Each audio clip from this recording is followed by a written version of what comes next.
Hello ladies and gentlemen, welcome back to Champions League Fantasy Football and welcome to my video. In today's video I'm going to be looking at my team going into the semi-finals first leg. But before that, let's just have a quick look at the quarterfinal second leg, seeing how well my team has performed. As you can see, 58 points, which is actually really good considering my captain didn't bring those extra points. So that was the only disappointment that I had for the quarterfinal second leg. I tried something a little bit different. I went for massive differentials on my captain. As you can see, I captained Mason Mount and then I switched my captain to Benzema. But yeah, that didn't work out well. They didn't return. And if they did, then it would have been a massive green arrow. From 28,000, I'm around 21,000 right now, which is okay, but I want to get to that top 10k. The goal was to actually get into the top 5,000. That's what I had in my two previous seasons, but I don't think that's going to happen. I think if I get to top 10k, I think that would be a massive achievement right now, but you never know what can happen. Massive differentials, could pay off and could get me into those ranks, but we will see. I'll be happy with the top 10k finish this season. So it was a good week there. Let's go on to the semi-finals first leg. As you can see, I got a couple of players that I need to remove. I got what? 1, 2, 3, 4, 5, 6, 7. So I'm really happy that it's not too bad. There's a lot of money there that I can use to bring in good players into my team. So yeah, I'm really happy with that. I went with a balanced kind of transfers to bring in players from each teams, and that has kind of paid off there. So I don't be in a situation where I have to remove a lot of players to get a starting 11. With this 5 transfers that I'm going to be making, I will get a starting 11 plus 1 substitute player. Now I can take a -4 point hit if I want to, but what I'm going to do is kind of go through the transfers right now and just figure out which players that I really want in my team. Okay, let's have a quick look at the fixtures here. So Real Madrid against Chelsea is the first game. Before this game, we will find out the team lineup, and that will basically confirm my ideas. We will be able to see the team lineup, and I will just press that transfer button right at the end there.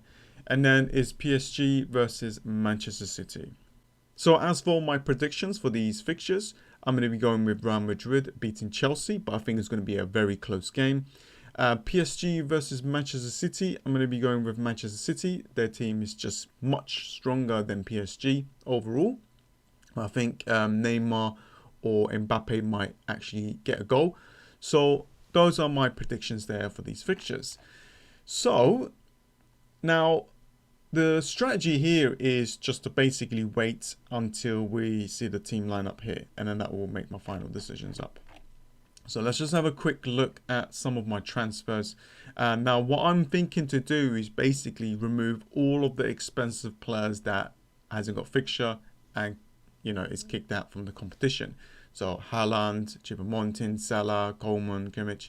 So that is a lot of money there that I can use elsewhere, right?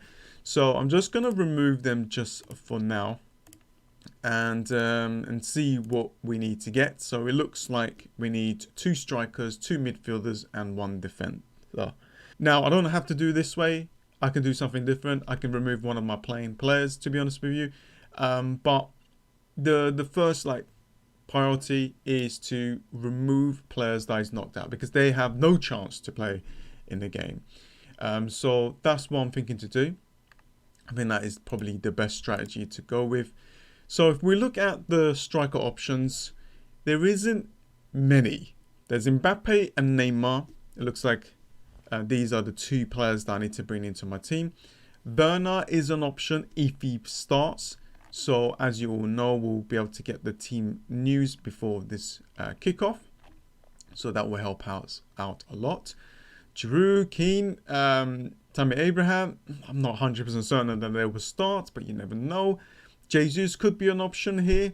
That is a big differential. And other than that, I can't really see who's going to play. That is it. That is it. So it has to be Mbappe and Neymar. Now, I can try my luck and gamble and just go for at least, 2 strikers here and get my third striker not playing. Then I can use that money elsewhere and beef up my midfielders. I can do that. Then that is a good option. But let's just go with this for now. Now, if we go to the midfielders, I am looking to bring in Modric and Kevin De Bruyne. But as you can see, 2.7 million remaining. Yeah, I can't really get a defender for that price there. So I need to make some adjustments. So these are the players that I really want in my team. The other defender I would have loved to go and get is Mendy from Real Madrid. And there we go. And as you can see, I need to get 3.2 million there to make this work. So we'll see what happens. There might be some injuries that I need to adjust my transfers for, and obviously that team lineup is going to definitely help out to kind of make these final decisions. So this is what I'm looking at. This is what I really would love in my team. Now obviously we can't do this, so there's other options. Instead of bringing Kevin De Bruyne, I can go for another Real Madrid midfielder that I want to go with. So it all depends on who plays here, really. And, if I find that Cruz plays or any other player that I think that could do well, like Asensio or something, I might go for these players because they 1%, Just go for that little bit of a gamble, a little bit of a risk. And even captain them just to try something a little bit different. And, that might be one of my options there. So it all depends on that team lineup.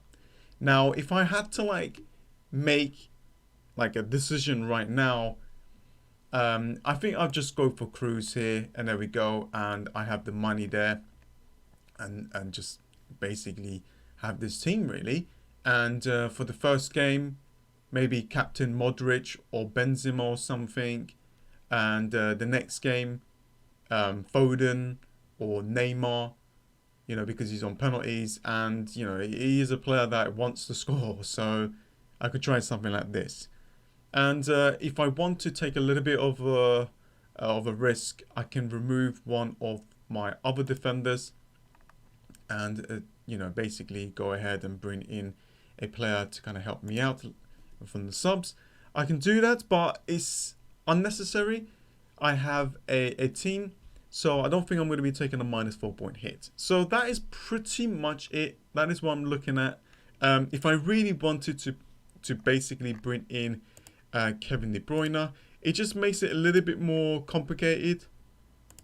As you can see, I'll have to remove one of these players here. 8.4. I can't really see a striker that is around that price tag that is going to start. So that is the problem. Maybe I could just go for a forward that is so cheap that is not going to play. There we go. Something like this. And then use that money elsewhere to upgrade like a midfielder or a defender. But I don't know if it's worth it. But anyways, that is pretty much it. Those are my transfers. Those are my thoughts. I hope that I'll be able to get into the top 15,000 at least and get closer to that top 10k. I think with those transfers, I'll be able to do that. And if a differential captain works out well, then there's a good chance that I can do well. But yeah, anyways, guys, thank you so much for joining in. I hope you guys have a fantastic week. And yeah, that's pretty much it. See you guys next time. See ya.